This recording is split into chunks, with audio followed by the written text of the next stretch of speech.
নমস্কার বন্ধুরা, পিএনডি চ্যানেলে আপনাদের সবাইকে স্বাগত।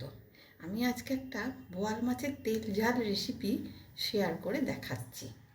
প্রথমে আমি কড়াইতে সর্ষের তেল দিয়েছি, তেলটা গরম হয়ে গেছে। এইবারে এর মধ্যে আমি একটু কালো জিরে ফোড়ন দিই। আমার এই 3 পিস মাছ আছে, বোয়াল মাছ, এইটাকে আমি করে দেখাচ্ছি। তারপরে দেব পেঁয়াজ,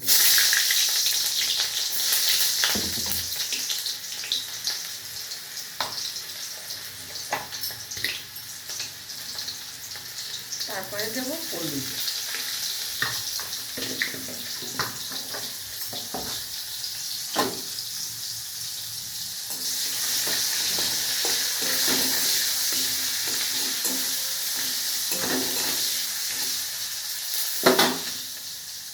দিয়ে মাছগুলো ছেড়ে দেবো। মাছগুলোতে কিন্তু হলুদ মাখাইনি, কিন্তু তেলের মধ্যে হলুদ দিয়েছি, এটাতেই হয়ে যাবে। আর আমার এই যে কালো জিরা আর এর সাথে একটু ধনে, আমার তো ধনে গোটা নেই, গুঁড়ো, আমি গুঁড়োটাই দেবো। একটু ধনে গুঁড়ো, একটু লঙ্কা গুঁড়ো দিয়ে দেবো। এটা বেটে দিতে হবে। এবার এর মধ্যে আমি যে কালো জিরাটা রেখেছিলাম সেটা দিয়ে দিলাম।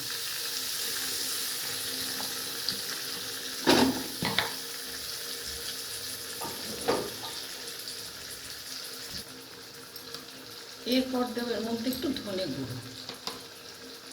আমার যেহেতু মাছ অল্প, সেই জন্য আমি অল্প অল্প দিচ্ছি। আপনাদের মাছ বেশি হলে আপনারা একটু বেশি বেশি পরিমাণে দেবেন, তবে কালো জিরাটা একটু অল্প পরিমাণে দেওয়াই ভালো। এরপরে দেবো লঙ্কার গুঁড়ো,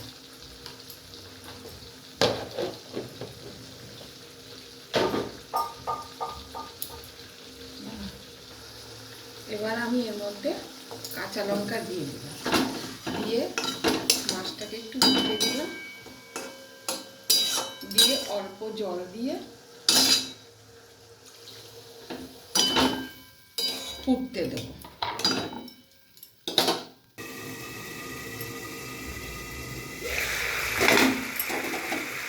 এই যে আমার বোয়াল মাছের তেল ঝাল হয়ে গেছে, এবার আমি এটাকে নামিয়ে দেব।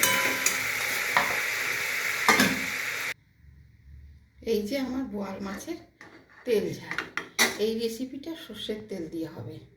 আর এই বোয়াল মাছ নুন মাখিয়ে রেখে দিতে হবে। প্রথমে কড়াইতে সর্ষের তেল দিয়ে কালো জিরে পেঁয়াজ ফোড়ন দিয়ে মাছগুলো ছেড়ে দিতে হবে। বোয়াল মাছ তো ভাজা যায় না, তাহলে ভালো হয় না। এইবারে এপিট ওপিট করে এর মধ্যে ওই অল্প একটু কালো জিরে, অল্প একটু ধনে, লঙ্কার গুঁড়ো, নুন হলুদ দিয়ে জল দিয়ে বসিয়ে দিতে হবে। মাছটা যখন ফুটে এরকম হবে, তখন মানে ঝোল অল্প থাকবে, তখন নামিয়ে নিতে হবে।